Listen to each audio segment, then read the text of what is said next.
Just before we dive back into the episode, I wanted to quickly share something that might interest you, especially if today's conversation has got you thinking about your own sustainability work. Some of the things we hear most in this industry are, I wish I could connect with other people doing this work, or I'd love to turn my sustainability expertise into something more. Well, 51 to Carbon Zero, the sponsor of this podcast, have created their own referral network. And it does exactly that. This isn't about selling you something, it's actually about helping you make money while building the sustainability community we all need. So here's what's in it for you. First, you get to join a genuine community of sustainability experts who share knowledge, refer work to each other, and solve problems together. So, no more working in isolation. Secondly, there's real money involved. There's 10% plus commission on software referrals. We're talking about projects that go from 30 grand up to 100 grand. Plus, you'll be able to boost your presence by taking part in our fireside chats. I've actually got an email in front of me from Louise Stevens, one of the ambassadors, and it says that all her clients are genuinely happy because she's got a great partner and her clients love them. But here's the bigger picture. You'll be helping accelerate the sustainability transition that we all desperately need. Every referral, every connection, every collaboration moves us closer to the world we're all working towards. If this resonates with you and you want to earn some extra income, click the link in our show notes to become a 51 to Carbon Zero ambassador. Okay, back to the show.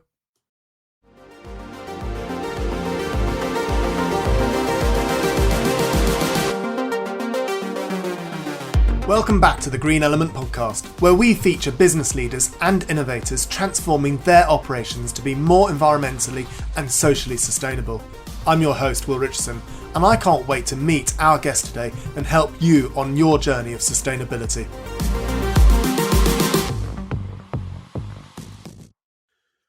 Kevin, thank you so much for joining the Green Element podcast today.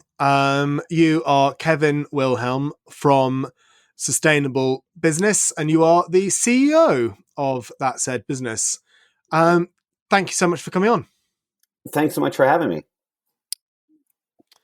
And I tell you what, why don't we start off by helping our listeners understand who you are, and what Sustainable Business does?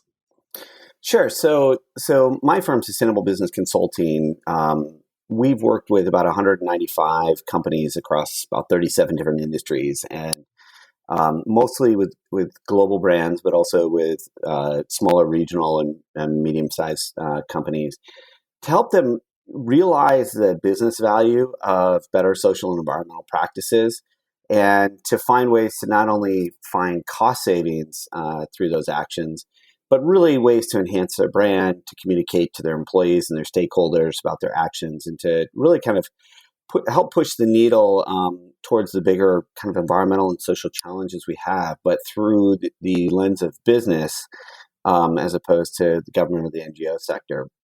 And one of the things that, one of the reasons why I wrote the book that we're going to be talking about, Will, we're in such a divisive time, it seems like, especially in the United States, but, around the globe, you've got people kind of going into their own tribes and their own, silos, not only through who they, follow on social media, but even who they associate with as friends and want to hang out with, and the type of conversation they had. And I really felt like if we're going to solve the huge environmental, social, public health challenges, we needed a kind of a guidebook. And so that's what really, got me into writing the book, How to Talk to the Other Side.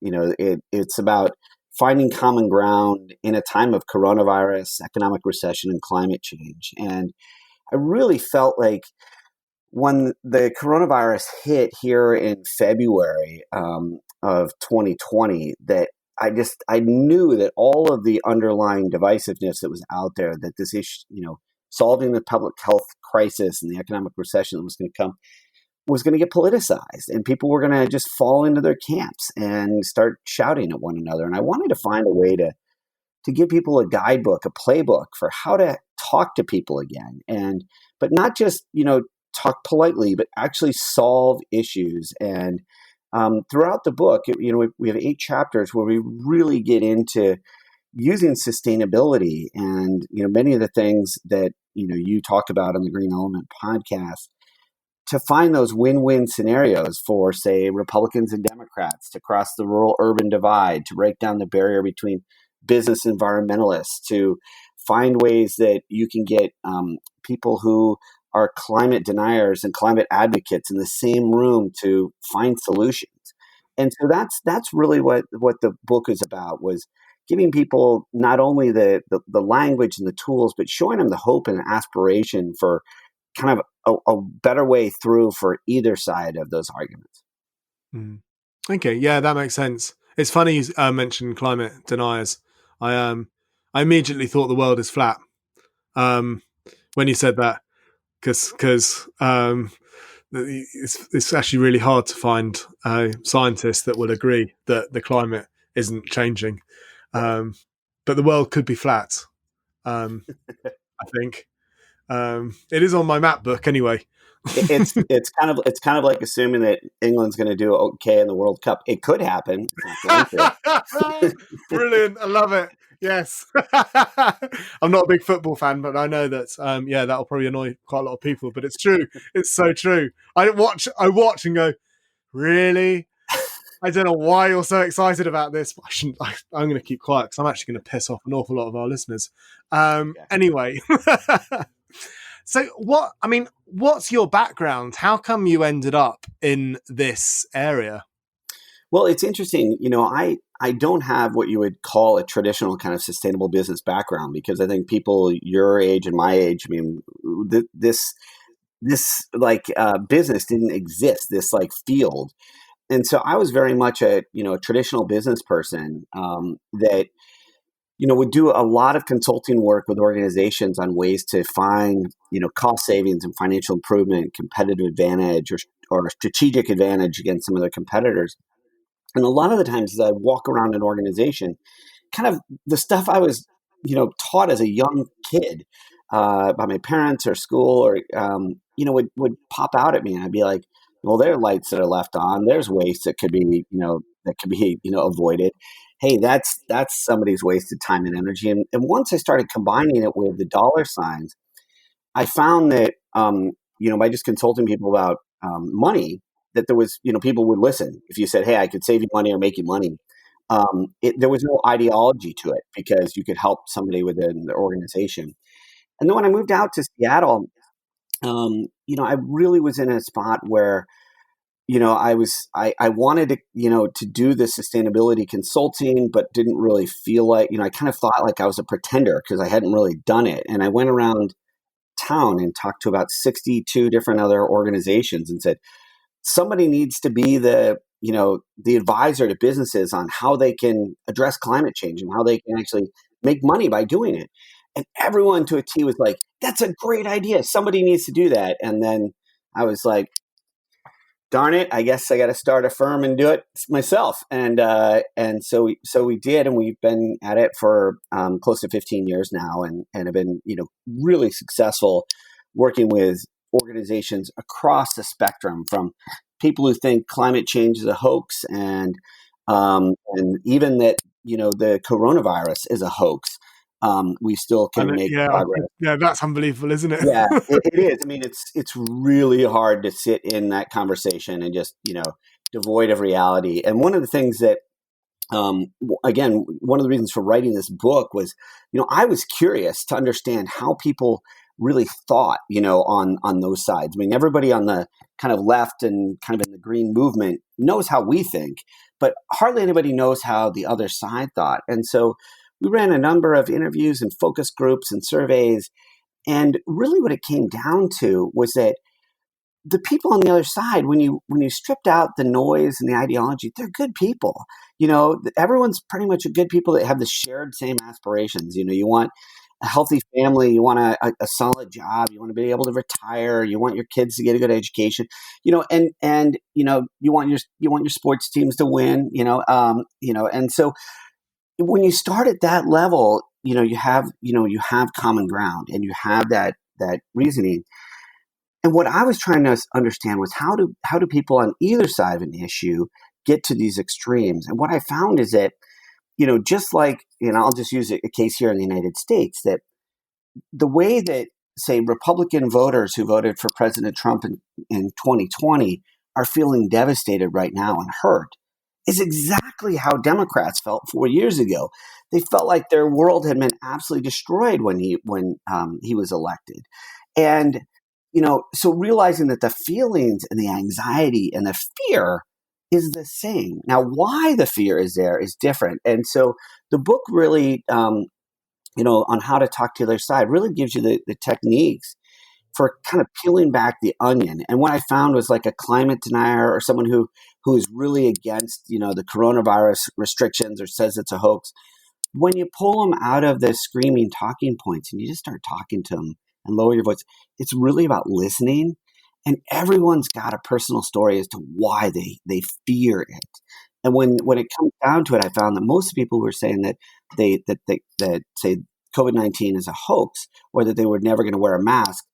What it really meant was they were worried about their business failing, or they were worried about something that happened to a friend or a family member because of a government restriction.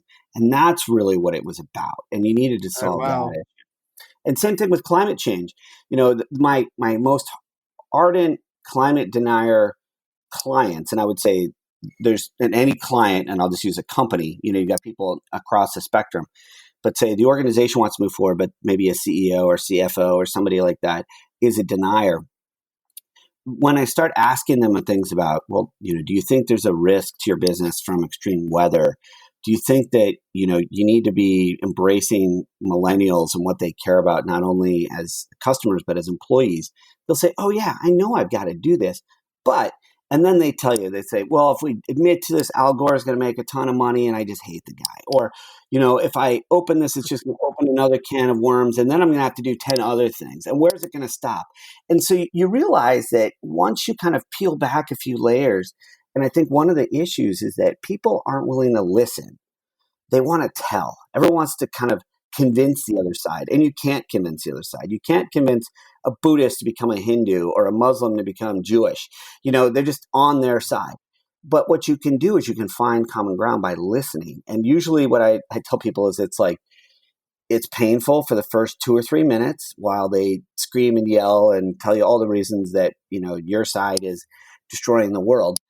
But then once they get that out, it's kind of like a child with a temper tantrum. You got to let the temper tantrum burn out, and then you can have reason. And what we're all trying to do is we're all trying to reason with the person who's having the temper tantrum, and that doesn't work. And we've learned that when, kids are at age 4 or 5, and it's no different. It's just that both sides are having the temper tantrum right now. Yeah.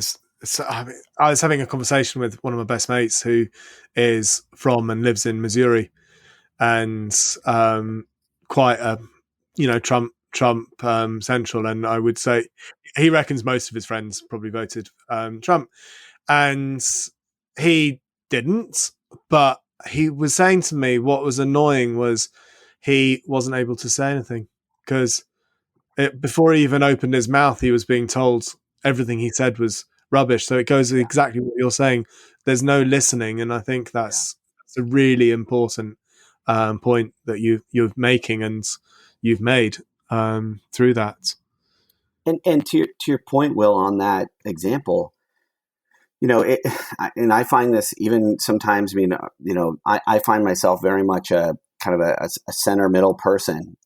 I'm obviously with a company like Sustainable Business Consulting, I align way more on the progressive side, but my personality is very much more in that middle ground of, finding, solutions and being practical and trying not to be too extreme.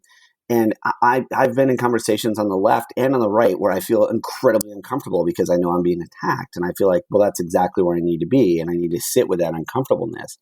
But you're right. It's that people, if you were to say, if your friend were to say, well, I voted for Biden, he knows he's going to be like either ostracized or yelled at or trying to convince.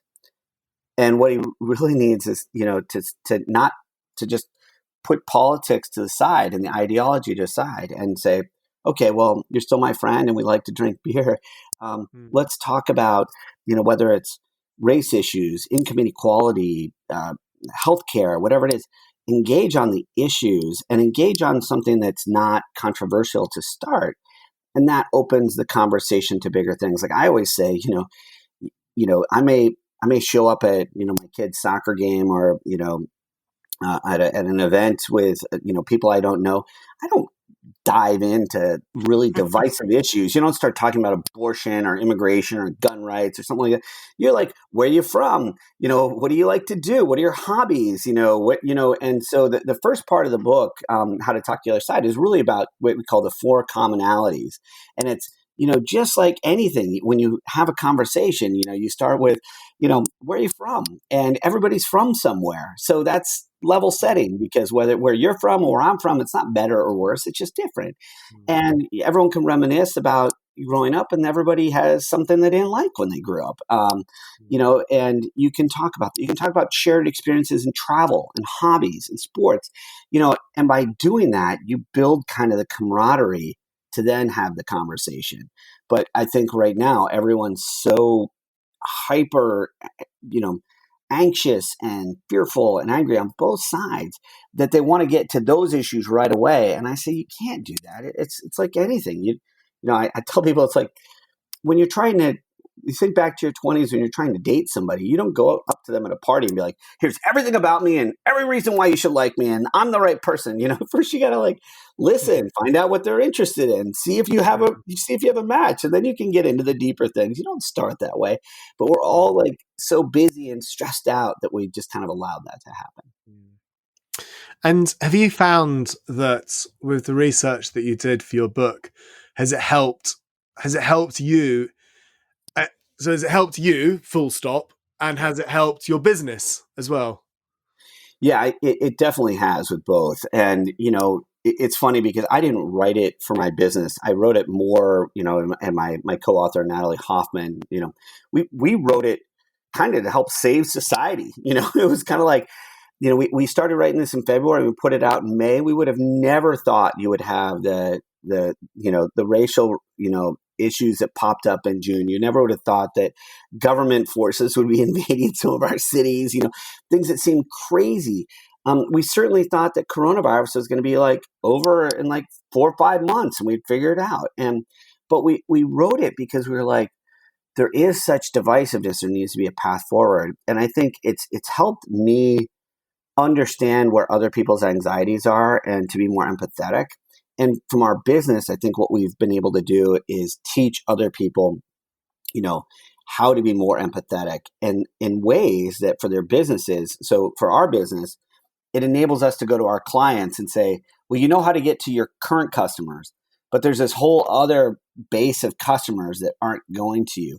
So let's use some of those same listening strategies and find out how your products or your services can help those people, meet their needs and find the value in what you're doing. And so it has helped our business.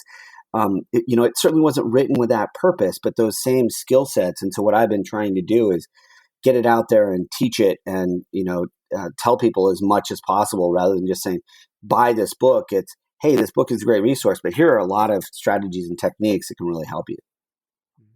Okay. And talking, if we could start to explore your business and what your business does, and what kind of work, what kind of work do you do? Sure. Because sustainability is a broad church. Right. Yeah. Yeah. We basically have to be able to talk about anything about everything in every industry. No, we kind of have 5 key service areas. We help organizations do what we call kind of a sustainability assessment. So kind of think about it from the triple bottom line, or look at their environmental, their social, and their kind of financial governance issues. And that includes doing a greenhouse gas inventory or a carbon footprint, but also kind of doing that social assessment. What are you doing on diversity, equity, inclusion? What are you doing to take care of your employees and engage in your communities? And, are your governance practices aligned, only for financial, or are they also supporting these environmental and social initiatives that you say that you're trying to do? So we help organizations kind of first assess what they are. And then the really fun part is then developing the strategy and the vision for where they want to go, developing their implementation plans for how they actually put it together with concrete steps, practical steps, and accountability. We help them then communicate it. So whether it's their own kind of sustainability or CSR reports or pages, or even to their external frameworks. A lot of organizations are getting pressure from investors and customers to fill out, CDP, ISS, GRI, EcoVadis, MSCI, all these different, alphabet soup names of reporting frameworks that are coming to them.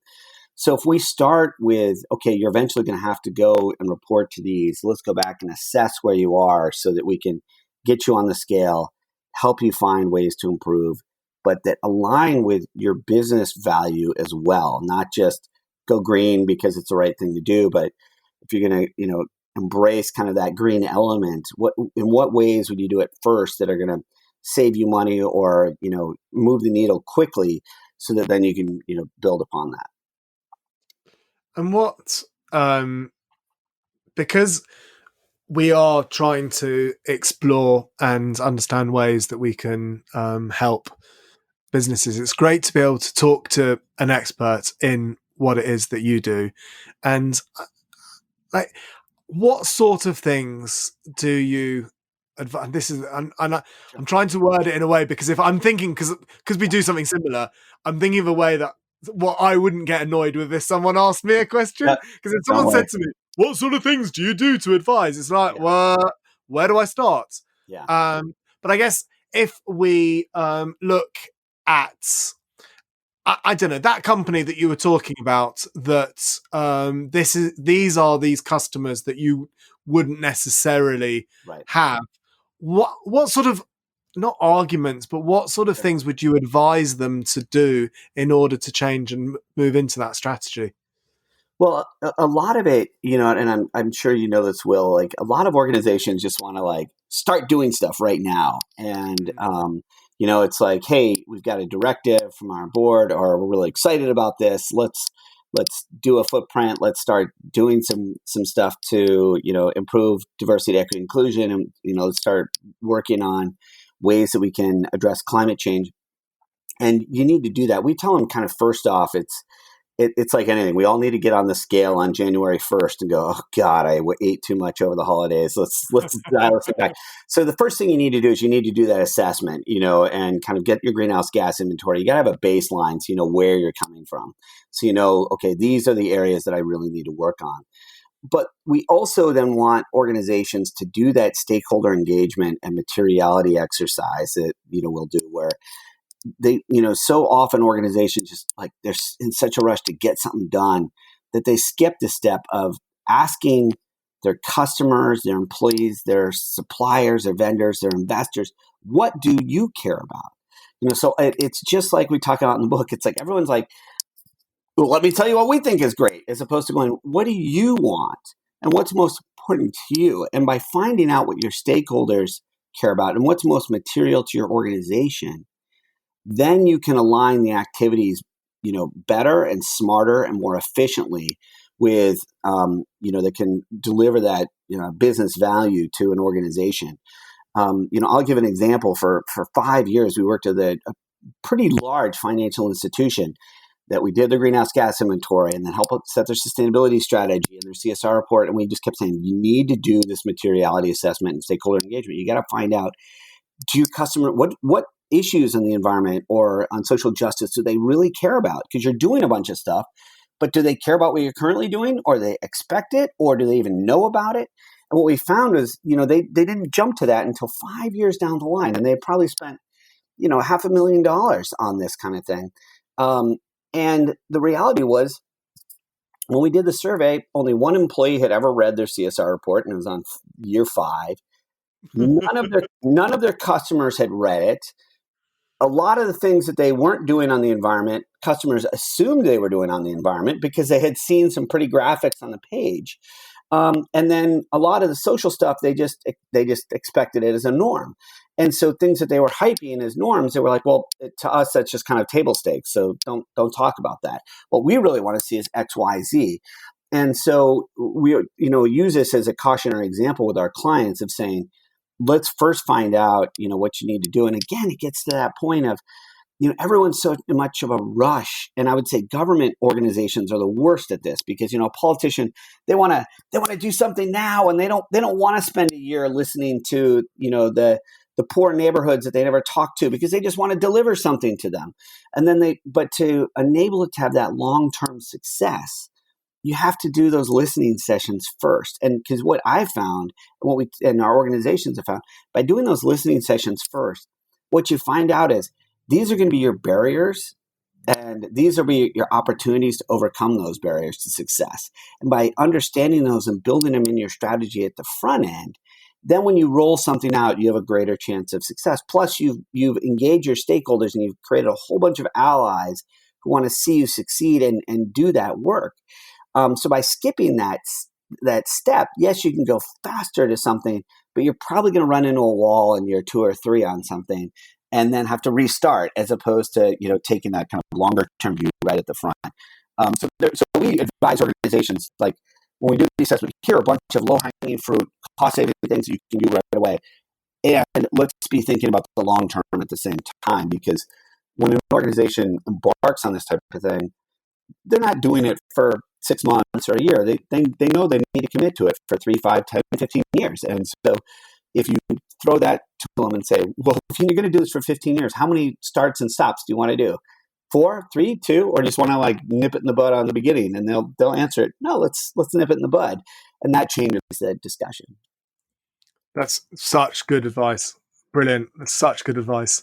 And looking at your organization, what sort of environmental management do you do? How do you, do you carbon footprint your organization, for example? Oh, yeah. You mean our own company? Yeah. Yeah, absolutely. We do a greenhouse gas inventory every year. We do kind of our own environmental assessment using B Corp, which is kind of the most difficult kind of environmental, social, and governance rating organization. It's a really difficult thing, and Will, I'm sure you've been in the same boat where even though we're in the field, I knew I needed to do it, but it just was so time consuming that, we eventually, hired an individual to help us do it internally. It took us, 6 months to do it.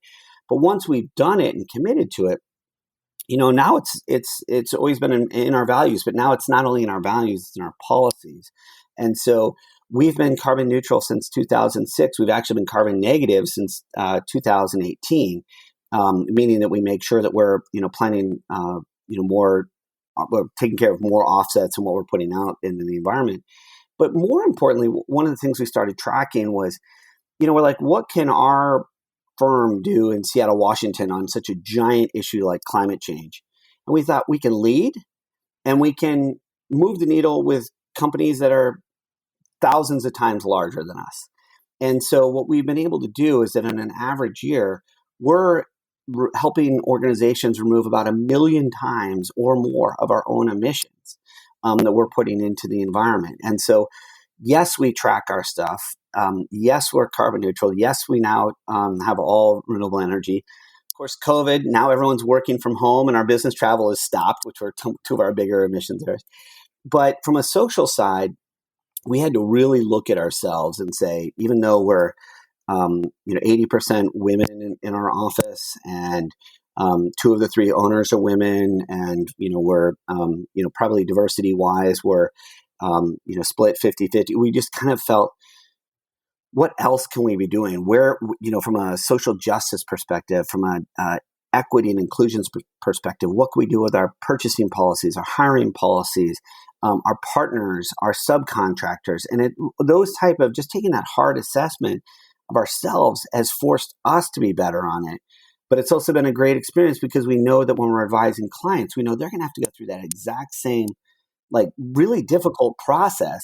And so by feeling the pain of what it is and how hard it is, then we don't just go in and loosey-goosey, make recommendations. We go in and we tell them what it's really going to be like. And if they really want to commit to it, this is going to be the benefit, but there's going to be some pain to kind of work your way through to get there. Brilliant. That's really brilliant. Great to hear what you're doing and how you're doing it. So if we were to ask you for one piece of advice for our listeners to take away today, what would you like them to do? I think it would be, what do you care about kind of, as an individual or a business, what do you care about most? And to think about like, what is the thing you care about most in the world, whether it's your kids, saving the planet, taking care of animals, whatever it might be. And then say, where is the greatest point of leverage that I can come into? So if you're within an organization and you want to tackle climate change, you say, okay, where would be the biggest point of leverage within the organization? Is that the CFO? Is that, the marketing director? Is that the CEO? Who do I need to talk to make that change? And I think that for so many people, it actually, these issues seem like such big and solvable and tractable problems.